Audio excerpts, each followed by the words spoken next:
ٹھیک ہے جاوید صاحب، یہ کویشچن ہے، یہ تھوڑا سا تفصیل طلب ہے شاید. یہ فرماتے ہیں کہ انشورنس کے متعلق آپ کی رائے کیا ہے، اور اس کی خاص کچھ ٹرمینالوجی ہیں، جیسے جہالہ اس میں ایک ٹرمینالوجی استعمال ہو رہی ہے یا کچھ اور ٹرمز ہیں، وہ ذرا واضح کیجیے گا. اور کیا یہ اللہ پر توکل کرنے کے خلاف نہیں ہے؟ اس دنیا کے اندر اللہ نے آپ کو عقل دی ہے، یہ ضروری ہے کہ آپ اپنے مستقبل کی فکر کریں. اس کی تعلیم ذاتی زندگی میں بھی دی گئی ہے. قرآن مجید نے یہ بتایا ہے کہ اگر آپ اپنے مستقبل کے لیے بچا کے کچھ نہیں رکھیں گے اور آپ سب کچھ خرچ کر ڈالیں گے تو پھر یہ اندیشہ ہے کہ جب ضرورت پڑے گی تو آپ اس موقع کے اوپر خائب و خاسر ہو کے بیٹھے ہوئے ہوں گے. سورہ بنی اسرائیل میں یہ کہا ہے نا. ٹھیک ہے. تو گویا آپ کو اپنے مستقبل کے لیے، یعنی جب آپ اخراجات کر رہے ہوتے ہیں تو کچھ بچا کے رکھنا چاہیے. یہ خدا کی دی ہوئی عقل ہے.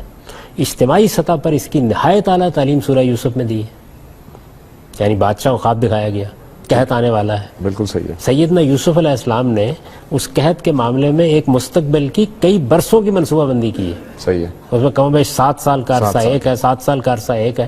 اتنے لمبے عرصے کی منصوبہ بندی کی گئی ہے. تو یہ ضروری ہے. خدا نے ہم کو عقل دی ہے. انسان کو پیدا اس طرح کیا گیا ہے کہ وہ جانوروں کی طرح نہیں ہے.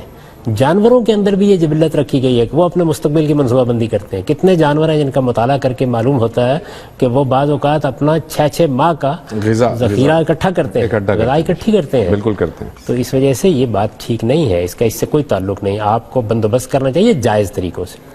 انشورنس یا بیمے کے معاملے میں جو اصل بحث پیدا ہوئی ہے وہ یہ ہے کہ یہ عقد تجاری ہے یا عقد معاونت ہے. عام طور پر ہمارے ہاں جو فقہی ذہن کے لوگ ہیں اس کو عقد تجاری کے طور پر دیکھتے ہیں. اس کی وضاحت کر دیجیے گا. یعنی مطلب یہ کہ ایسا ہی ہے کہ جیسے آپ ایک کاروبار کر رہے ہیں، آپ سے میں پیسے لیتا ہوں، بیع و شراء کرتا ہوں، یا آپ مجھے قرض دیتے ہیں، تو وہ اس کو ایسے ہی لیتے ہیں کہ جیسے آپ نے ایک کمپنی قائم کی ہے اور میں نے آپ کو ماہانہ پریمیم کی شکل میں قرض دینا شروع کر دیا ہے، اور اس پر اب آپ جو کچھ مجھے دیں گے وہ سود ہو جائے گا. اس کی وجہ یہ ہے کہ قرض پر منفعت کا مطالبہ کیا جائے تو یہ سود ہے. اچھا ٹھیک ہے. ٹھیک ہے. لیکن اگر اس کو ایک دوسرے زاویے سے دیکھا جائے کہ یہ کوئی اس طرح کا عقد تجاری ہے ہی نہیں، یہ عقد معاونت ہے. یعنی 10 آدمیوں نے مل کے یہ طے کیا کہ ہم آپس میں تھوڑا تھوڑا کنٹریبیوٹ کریں گے، اور اگر کسی کو کوئی مشکل پیش آئے گی تو اس مشکل کے موقع پر اس طریقے سے اس قاعدے کے مطابق اس کی مدد کر دی جائے گی. اچھا ٹھیک ہے. تو یہ عقد معاونت ہوگا. اب ظاہر ہے کہ یہ عقد معاونت سادہ جگہ پہ بھی ہوتا ہے، یعنی ایک محلے کے لوگوں نے طے کر لیا، خاندان کے لوگوں نے طے کر لیا، ایک دفتر کے لوگوں نے طے کر لیا. اس کو اس سے آگے بڑھ کر دور حاضر میں آرگنائز کر دیا گیا ہے. یعنی بعض لوگ آگے بڑھے، انہوں نے کہا جی ہمیں آپ اس کے آرگنائز کرنے کی ذمہ داری دے دیں. انشورنس کمپنی کیسے وجود میں آتی ہے؟ صحیح ہے. آرگنائز کرنے کی ذمہ داری دے دیں، اور ہم آپ سے کوئی معاوضہ نہیں طلب کرتے. ہم آپ سے اس روپے کو خرچ کر کے آگے اس پہ کاروبار کر لینے کی اجازت طلب کر رہے ہیں. جمع ہو جائے گا نا سارا کا سارا. ٹھیک ہے. اس پہ کوئی اعتراض نہیں کیا جا سکتا. آپ اس زاویے سے اس کو دیکھیں گے تو اس میں جو کچھ بھی آپ کو ملتا ہے وہ بالکل ٹھیک ہے. اس لیے آپ چاہیں تو اس موضوع کے اوپر میں نے مقامات میں جو مضمون لکھا ہے بیمہ کے عنوان سے، اس کو پڑھ لیں. غلطی بنیادی طور پر وہاں ہوئی ہے. تو عقد تجاری میں یہ مسئلہ پیدا ہوتا ہے کہ غرر نہ ہو، ضرر نہ ہو، جہالت نہ ہو. یہ مسائل اصل میں عقد معاونت میں ہوتے نہیں. یہ ہوتے ہی نہیں ہوتے.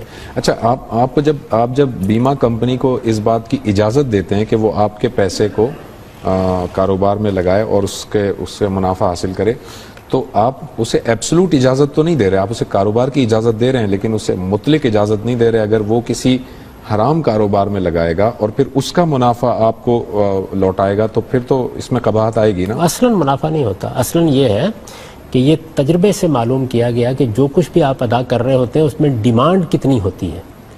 دیکھیے نا، 50 لوگوں نے مل کے 10 روپے دیے تو مطالبہ کتنا آئے گا؟ اب تک کا تجربہ یہ بتاتا ہے کہ 13%، 14% سے زیادہ مطالبہ نہیں آتا.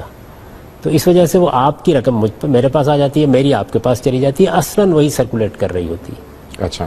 تو اس لیے اس پر بھی کوئی اعتراض نہیں ہو سکتا. تاہم یہ ممکن ہے کہ بڑے پیمانے کی بعض ٹرانزیکشن میں کچھ منفعت بھی ان کو اپنی دینی پڑ رہی ہو. تو یہ بہرحال ان کا کام ہے، ان کو توجہ دلانی چاہیے کہ وہ نیک کام کریں، اچھے آدمی بنے. یہ وہاں ہوگا. اصل میں جو بیمے کا پورا معاملہ ہوا ہے اس میں کوئی قابل اعتراض چیز نہیں.